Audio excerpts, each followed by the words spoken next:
Oke, Assalamualaikum warahmatullahi wabarakatuh. Perkenalkan, nama saya Fikri Hidayatullah. Pada video kali ini saya akan membahas tentang artikel yang telah saya buat, yaitu manfaat menggunakan cloud computing dengan menggunakan konsep deployment, yaitu hybrid serta on-premise. Oke, ini kita masuk ke awal dulu ya. Keterbatasan model deployment tunggal mendorong adopsi hybrid cloud. Ini menggabungkan manfaat cloud computing dan infrastruktur on-premise. Nah, pada artikel ini kita akan membahas keuntungan utama dari pendekatan hybrid, termasuk dari dalam segi fleksibilitas dan skalabilitas, penghematan biaya, keamanan dan kontrol, kinerja dan keandalan, serta modernisasi infrastruktur. Nah, pada pendahuluan ini ada penjelasan dunia komputasi awan, yaitu cloud, hybrid, dan on-premise. Pada era digital yang serba cepat ini, data menjadi aset berharga bagi setiap organisasi. Namun, menyimpan dan mengolah data dalam jumlah besar menghadirkan tantangan tersendiri. Untungnya, hadirnya komputasi awan menawarkan solusi inovatif untuk menjawab kebutuhan tersebut. Juga karena infrastruktur teknologi menjadi tulang punggung bagi banyak organisasi, baik besar maupun kecil, dalam mengelola infrastruktur mereka, organisasi ini sering dihadapkan pada pilihan penting, yaitu menggunakan layanan cloud, infrastruktur infrastruktur hybrid, atau mempertahankan sistem on-premise tradisional. Nah, karena ketiga pendekatan ini menawarkan manfaat yang unik dan memegang peran kunci dalam mendukung operasi bisnis yang efisien.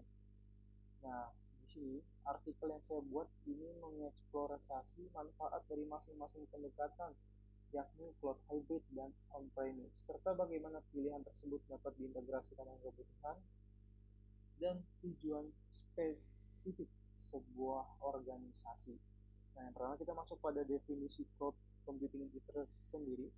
Nah, cloud adalah platform teknologi terdistribusi yang memanfaatkan inovasi teknologi canggih untuk menyediakan lingkungan yang sangat scalable dan tangguh yang dapat dimanfaatkan oleh organisasi dari jarak jauh dengan berbagai cara yang ampuh agar berhasil membangun, mengintegrasikan atau bahkan menciptakan lingkungan cloud yang memerlukan pemahaman tentang mekanisme umum, lapisan arsitektur dan modelnya, serta pemahaman tentang faktor bisnis dan ekonomi yang dihasilkan dari adopsi dan penggunaan di dunia nyatanya tersendiri.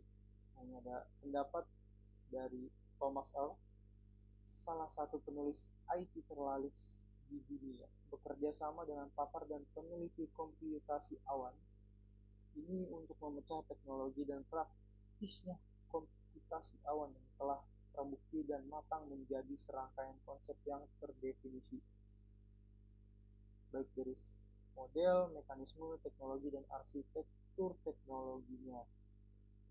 Nah, juga sekarang konsep teknologi informasi cloud ini sedang sangat dibicarakan, disadari atau tidak komputasi awan ini akan secara drastis mengubah dunia bisnis dan industri teknologi informasi seperti yang dikenal sekarang.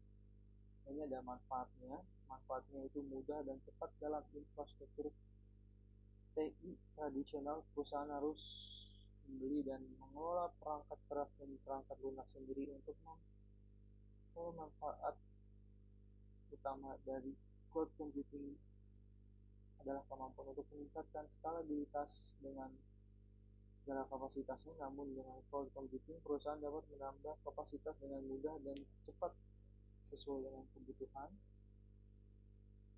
Mereka juga saling berintegritas.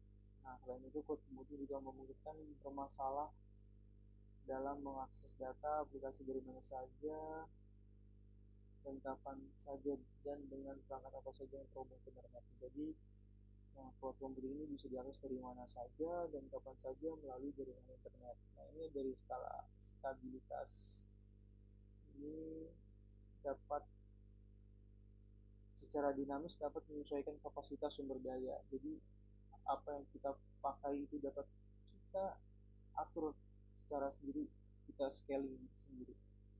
Nah, dari secara fleksibilitasnya nih, organisasi dapat dengan mudah mengakses sumber daya komputasi dan penyimpanan yang organisasi dapat fokus pada pengembangan aplikasi dan layanan yang lebih inovatif serta mengurangi biaya operasionalnya. Itu dari skala fleksibilitas. Nah, ini dari efisiensi.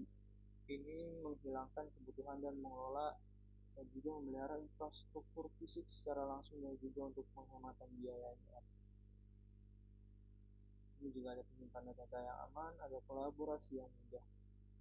Nah, ini ada beberapa penyedia layanan cloud computing itu tersendiri. Ada Amazon Web Service, ini yang sering kita kenal, ada Azure, ada Google Cloud Platform atau GCP yang sering kita panggil, ada juga Alibaba Cloud. Nah, ini ada model deploymentnya dari cloud computing itu. Nah, kalau kita baca di sini ada hybrid ya. Hybrid cloud ini menggabungkan public cloud dan private cloud untuk mendapatkan keuntungan dari keduanya. Organisasi ini dapat menjalankan beban kerja yang tidak terlalu sensitif di public cloud. Yang permintaan atau beban kerja sementara tetap menjaga kontrol atas data sensitif di private cloud-nya. Ini ada keuntungan menggunakan hybrid cloud juga. Ini tadi hybrid, sekarang on premise. Ini menggambarkan situasi di mana organisasi ini memiliki dan mengelola sendiri infrastruktur teknologi beroperasi secara internal di pusat data mereka sendiri. Nah, ini berbeda dengan cloud computing di mana ini sumber daya komputasinya itu seperti server, storage, dan software disediakan oleh penyedia layanan cloud. Jadi kita tidak repot-repot harus membangun infrastruktur kita itu sendiri. Nah, kalau keuntungan dengan on-premise nih, keamanan data, keamanan dan kontrolnya kita atas kendali penuh ya. Beda dengan hybrid ini. Ini keamanannya ini tergantung pada keamanan kedua lingkungan, public cloud dan private cloud-nya. Kekurangannya dari on-premise, biayanya itu tinggi. Ini kita harus menanggung biaya perangkat keras, perangkat lunak, listrik, pendingin, dan personil ini apa teknologi informasi itu sendiri. Kurangnya itu fleksibel juga, dari scalable, menguasai infrastruktur secara cepat dapat menjadi masalah untuk menangani lonjakan permintaan yang mengurangi sumber daya saat. Nah, termasuk kesimpulan, cloud computing hybrid cloud dan on-premise ini menawarkan berbagai manfaat bagi organisasi masing-masing dengan kelebihan dan kekurangannya. Nah, cloud computing menawarkan fleksibilitas, skalabilitas, dan penghematan biaya yang signifikan. Pengguna dapat mengakses aplikasi data dari mana saja menggunakan jaringan internet.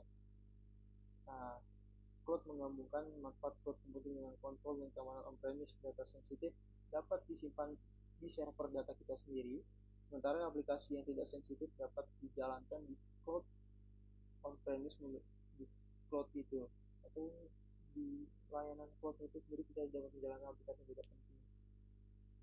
Nah, ini kita memberikan kontrol penuh atas infrastruktur dan data atas server kita tersendiri. Nah, kita masuk ke studi kasusnya. Ini adalah latar belakangnya ya. Di sini Bank BRI, salah satu bank terbesar di Indonesia, Bank BRI ingin meningkatkan infrastrukturnya untuk mendukung pertumbuhan bisnisnya dalam hal keuangannya.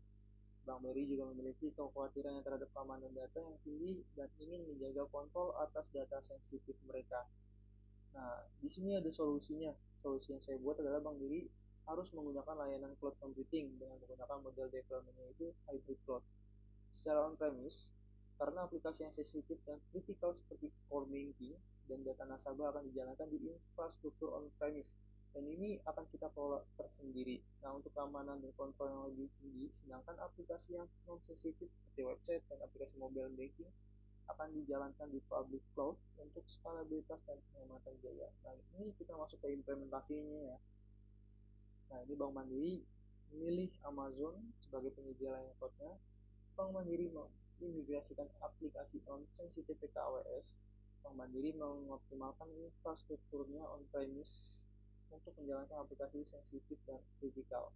Bank BRI juga harus menerapkan praktik keamanan yang ketat untuk melindungi data sensitifnya di on-premise dan di AWS. Nah, ini ada hasilnya. Bank BRI berhasil meningkatkan efisiensi dan skalabilitas infrastrukturnya, menghemat biaya infrastruktur, meningkatkan keamanan dan sensitivitas. Bank BRI tetap memiliki kontrol atas data sensitifnya. Kesimpulannya adalah Bank BRI dapat mengimplementasikan model deployment hybrid cloud secara on-premise untuk meningkatkan efisiensi, skalabilitas, dan keamanan infrastruktur. Pengalaman Bank BRI dapat menjadi contoh bagi bank lain yang ingin mengadopsi cloud computing. Dan juga ini adalah referensi-referensi yang saya ambil untuk membuat sebuah artikel ini. Jadi kurang lebihnya mohon maaf. Cukup sampai di sini saja videonya. Wabillahi taufiq wal hidayah. Wassalamualaikum warahmatullahi wabarakatuh.